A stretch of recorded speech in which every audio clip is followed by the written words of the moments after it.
Hey, how you guys doing? Tyree Burks here from Players Health, and we're here to talk about how you guys as an organization can properly track concussion return to play for all of your athletes. Now, of course, in the light of the new concussion legislation that's passing across the nation, we want to make sure that you're equipped with the proper information on what this looks like. So the first thing I want to do is talk about the education component.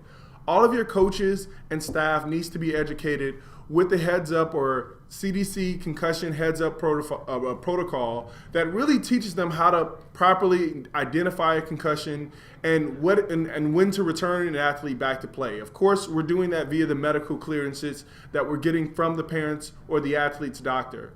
Our main focus within Players Health is to make sure that you as an organization are following three things. And before we get into the true tactical things, if you don't have an electronic system that automates this process, you should at least have one person that is designated to follow and track the concussion return to play protocol within your organization. So this could be your director of health and safety. This could be a role that you can now fill with one of your board of directors on your board or a parent, someone that their main job within the organization is to make sure that this protocol is followed. And there are three main things that we want to make sure that are followed within this. Number one, we want to make sure that all of the possible concussions are documented. Now, when you have this person that is designated, and this was without an automated system, that person is going to receive an email from every coach or every staff member that identifies a possible concussion. An email could be the means of communication or a paper that is given to this person. And then once that injury is documented, we want to make sure that this person communicates to the parent that this happened, when it happened, where it happened, what symptoms we saw, and what treatment we gave. Maybe at the most what we could do as an organization was to give the kid ice. We want to make sure that the parent knows that. And then the last but not least is that when we return an athlete back to play, that we've received the medical clearance from their doctor. These are the three main tasks that as an organization you want to make sure that are followed within this concussion return to play. And that person that you've designated is the person that is going to make sure that this is followed for every incident that we have.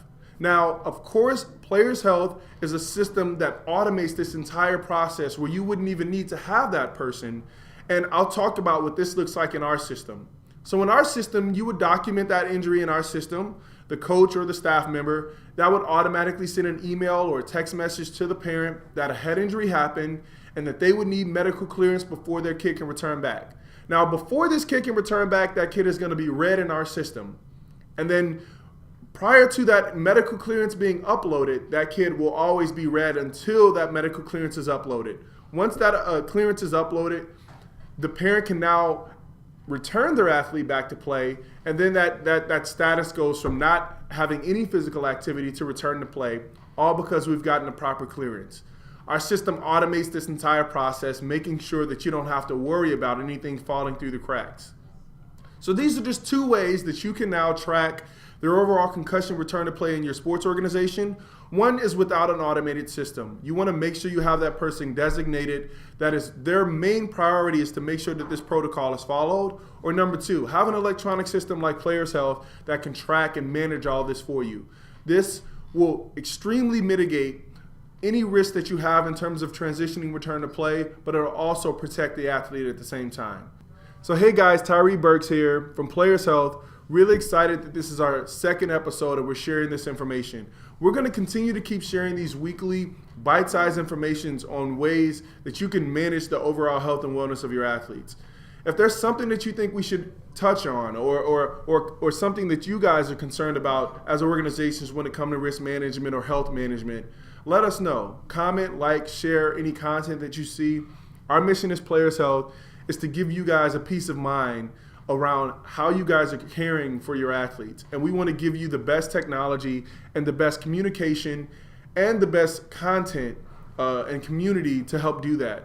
This is our main focus, and we're really excited to be working with you guys. So please like and share any comments that you have. Looking forward to episode 3 coming next week. Talk to you soon.